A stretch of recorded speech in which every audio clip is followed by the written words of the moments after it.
Brad Garrett, ABC News crime and terrorism analyst for a couple minutes. Brad, good morning. Good morning, McGraw. So a lot of people have taken a lot of interest in this Golden State Killer, and so you being our go-to FBI G-man profiler, what do you think when you watch this story?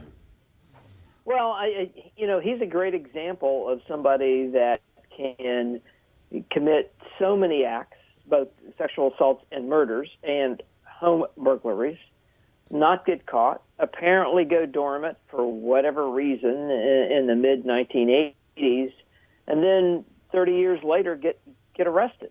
And that these guys can be that talented and apparently have enough self-control to not continue on until they ultimately get caught, which I clearly would have happened to him, I think, if he would have continued. Kelly Jackson here said, and you mentioned it there, I thought serial killers had to keep going to satisfy whatever urge. This one stopped and didn't do anything for 40 years.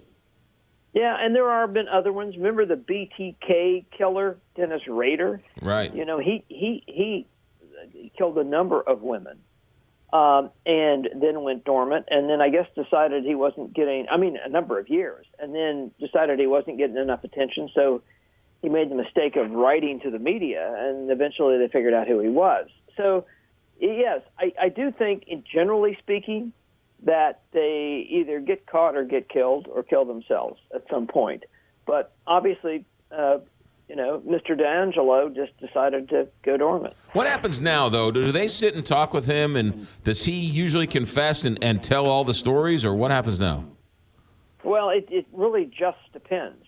You know, his activities in court the other day, you would think that he was 100 years old and, was losing his mind. Apparently he's sharp.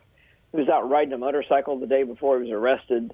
So we'll see. My guess is he'll play cat and mouse with him for a period of time because, let's face it, he's never going to go anywhere again. Can he avoid the death penalty? It depends on what the law in California was back in the 70s and 80s.